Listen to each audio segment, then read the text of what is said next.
ഇന്ത്യയുടെ അതിർത്തി ഈ കാണും വിധം സുരക്ഷിതമായതെങ്ങനെ? അതിനായി നടത്തിയ സൈനിക നടപടികളിലേക്കും നീക്കങ്ങളിലേക്കും ഒരു എത്തിനോട്ടം. രണ്ടു ഭാഗത്തും പാകിസ്ഥാൻ, നടുവിൽ ഇന്ത്യ. അങ്ങനെയാണ് ബ്രിട്ടീഷുകാർ ഇന്ത്യയെയും പാകിസ്ഥാനെയും വിഭജിച്ചിട്ട് പോയത്. രണ്ടു ഭാഗത്തു നിന്നും പാകിസ്ഥാന്റെ ആക്രമണം നേരിടേണ്ടി വരുന്ന അവസ്ഥയിലായിരുന്നു അന്ന് ഇന്ത്യ. 1971 യുദ്ധം പാകിസ്ഥാന്റെ രണ്ടു ഭാഗത്തു നിന്നുമുള്ള ആക്രമണം നേരിടാൻ മാത്രമായിരുന്നില്ല, മറ്റൊരു ലക്ഷ്യം കൂടി ഇന്ത്യക്കുണ്ടായിരുന്നു. പ്രധാനപ്പെട്ട ലക്ഷ്യം നേടുന്നതിൽ ഇന്ത്യ വിജയിക്കുക തന്നെ ചെയ്തു. അതായത് കിഴക്കൻ പാകിസ്ഥാനെ മോചിപ്പിച്ച് ബംഗ്ലാദേശ് എന്ന പുതിയ രാജ്യമുണ്ടാക്കി ആ ഭാഗത്ത് നിന്നുള്ള സൈനിക നീക്കം തടയാൻ ഇന്ത്യക്ക് സാധിച്ചു. 1965 ഇന്ത്യ പാക് യുദ്ധത്തിൽ ഇന്ത്യ പിടിച്ചടക്കുകയും പിന്നീട് പാകിസ്ഥാന് തിരിച്ചു കൊടുക്കുകയും ചെയ്ത പ്രദേശമാണ് ഹാജിപീർ. പിന്നീട് ഇന്ത്യയുടെ തന്ത്രപ്രധാനമായ മേഖലയാണ് ഇതെന്ന് മനസ്സിലാക്കി ഇന്ദിരാഗാന്ധിയാണ് 1971 യുദ്ധത്തിൽ ഹാജിപീർ തിരിച്ചുപിടിക്കാൻ സൈന്യത്തോട് നിർദ്ദേശിക്കുന്നത്. രാജസ്ഥാൻ കനാലായിരുന്നു മറ്റൊരു തന്ത്രപ്രധാനമായ നടപടി. 1965 1971 യുദ്ധത്തിൽ ഇന്ത്യൻ വാഹനങ്ങൾക്ക്, ഇന്ത്യൻ സൈനിക വ്യൂഹങ്ങൾക്കും മറ്റും വളരെ പെട്ടെന്ന് തന്നെ പാക് പഞ്ചാബിലേക്ക് കടന്നു കയറാൻ സാധിച്ചിരുന്നു.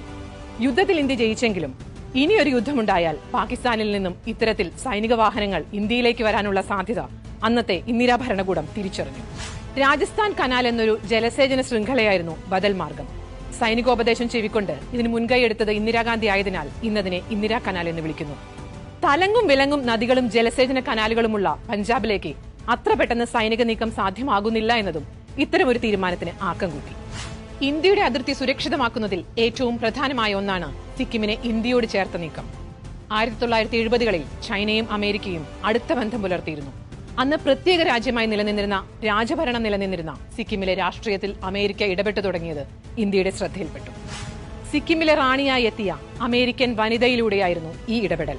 സിക്കിം ചൈനയുടെയോ അമേരിക്കയുടെയോ ചൊൽപ്പടിക്ക് നിൽക്കുന്നത് ഇന്ത്യക്ക് അപകടമായിരുന്നു. അവിടുത്തെ ജനാധിപത്യ പ്രസ്ഥാനത്തിന് രഹസ്യ സഹായം നൽകി ഇന്ത്യ. ഇതിന്റെ തുടർച്ചയായി രാജഭരണം അവസാനിപ്പിച്ച് ഇന്ത്യയിൽ ലയിക്കണമെന്ന് സിക്കിം ജനസഭയിൽ പ്രമേയം പാസാക്കിക്കാൻ ഇന്ത്യക്ക് സാധിച്ചു. അങ്ങനെ സിക്കിം ഇന്ത്യയുടെ സംസ്ഥാനമായി മാറി. ചൈന മിന്നലാക്രമണം നടത്തിയാൽ ഈ മേഖലയിൽ തടയാമെന്നായി. മറ്റൊന്ന് സിയാച്ചിനായിരുന്നു. സിയാച്ചിനുമേലുള്ള പാകിസ്ഥാന്റെ നോട്ടം ഇല്ലാതാക്കിയതും സൈനിക നടപടി വഴിയായിരുന്നു. അന്ന് അത് അവർ ചെയ്തില്ലെങ്കിൽ സിയാച്ചിൻ ഇന്നും പാക് നിയന്ത്രണത്തിലാകുമായിരുന്നു. ഇന്ത്യയെ ആക്രമണകാരിയായി ചിത്രീകരിക്കാമെന്ന ബോധ്യത്തോടെ തന്നെയായിരുന്നു അന്ന് ഇന്ദിരാ സർക്കാർ അത് ചെയ്തത്. ഞാൻ ഈ പറഞ്ഞ സൈനിക നടപടികളും തന്ത്രപ്രധാനമായ നീക്കങ്ങളും എല്ലാം നടക്കുമ്പോൾ ഇന്ദിരാഗാന്ധിയായിരുന്നു ഇന്ത്യയുടെ പ്രധാനമന്ത്രി.